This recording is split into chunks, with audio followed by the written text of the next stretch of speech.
Իրականում այսօր խորհրդարանում եղած լրագրողները շատ ուշադիր պետք է լինեին։ Ամբողջ օրը Նիկոլ Փաշինյանը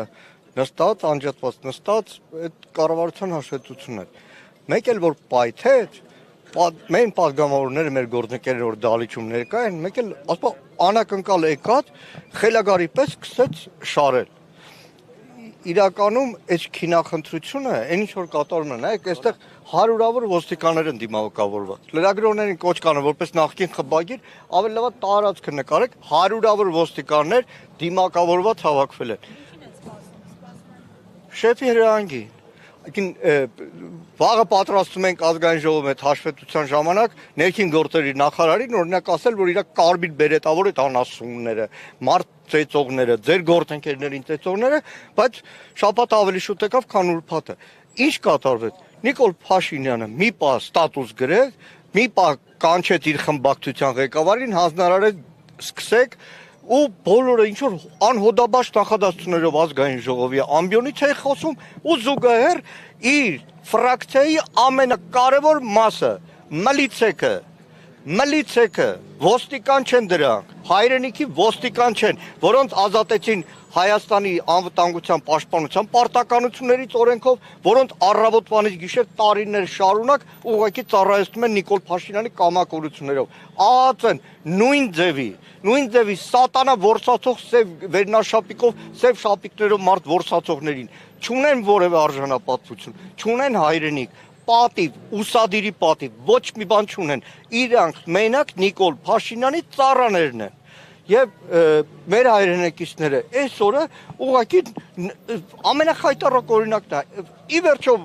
ով մայրաթոր գնացել է, նայեք, իրականում ես բախտ եմ ունեցել մի քանի առիթով գնալ։ Այն ծառայությունը, նվիրատվությունը, որդիական նվիրաբերումը, որ Սամվել Կարապետյանն արել է մայրաթորի նկատմամբ, այդ մի հատվածն է միայն։ Ու դրանից հետո ուղղակի մարդու գնահատականը, որովհետև խոսքը վերաբերվում է մեր հայ առաքելական եկեղեցուն։ Ոչ մի բան չի մեղադրվում։ Ոչ մի բանում չի մեղադրվում։ Մեղադրանք չկա։ Փորձել են մտնել, որևէ բան չի ստացվել։ Որևէ բան երևի Նիկոլի հերթական անգամ որևէ հոդաբաց նախադասություն ներքին գործերի նախարարությունը չի ասել։ Որևէ բան չկա դա։ Սպասում են երևի շեֆը այդ իր ներվային վիճակից երբ է դուրս գալու, նորից հանձնարարական տալու է, թե չի տալու։ Բայց կրկնում եմ, սա իրականում սրբազան պայքար, որ ասում եմ Բագրատ Սրբազանի պայքար չէ։ Սա իրականում 1903 թվականին Նիկոլայ Ցարը նույն ձևի հայ առաքելական եկեղեցու գույքերը եկեղեցին ուզում էր գրավել։ Ամբողջ Կովկասում հայ ժողովուրդը դուրս եկավ։ Նույնիսկ Արևմտյան Հայաստանի ֆիդայական խմբերից շատերը եկան Արևելյան Հայաստան հայ առաքելական եկեղեցին պաշտպանելու։ Այսօր նույն իրավիճակն է։ Ու ցանկացած մեկը, որ Նիկոլի հրահանգով մասնակից է դառնում այս ամեն ինչին, պետք է գիտակցի, որ ուղղակի նրանց փչացնում են, նրանց տրաֆիկի զոհ է սարքում, նրանց ծերունները հետո գլուխները կախեն ցանկացած հայ առաքելական եկեղեցու մոտից անցնելու։ Պարոն Կարապետյանի հետ հանդիպումներ եղել են, ինչ գործողությունների մասին էր խոսում, հետաքրքիր է։ Ինչ գործողություններ։ Մարդու սրտի խոսքն է։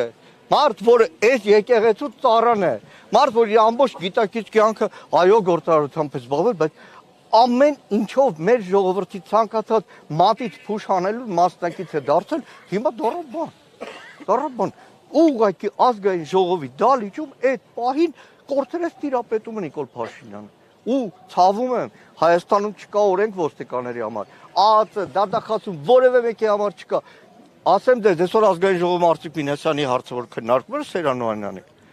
Հիշեք մի քանի շաբաթ առաջ Նիկոլ Փաշինյանի խելագար էլի ջղաձգությունների ազգային ժողովում մի արտահայտություն, հետ տվեք այդ կադրերը նայեք, ասեց Սերանոյանն քեզ ու կողքինի դադելու են։ Այսօր գլխավոր դատախազը գլուխը կախ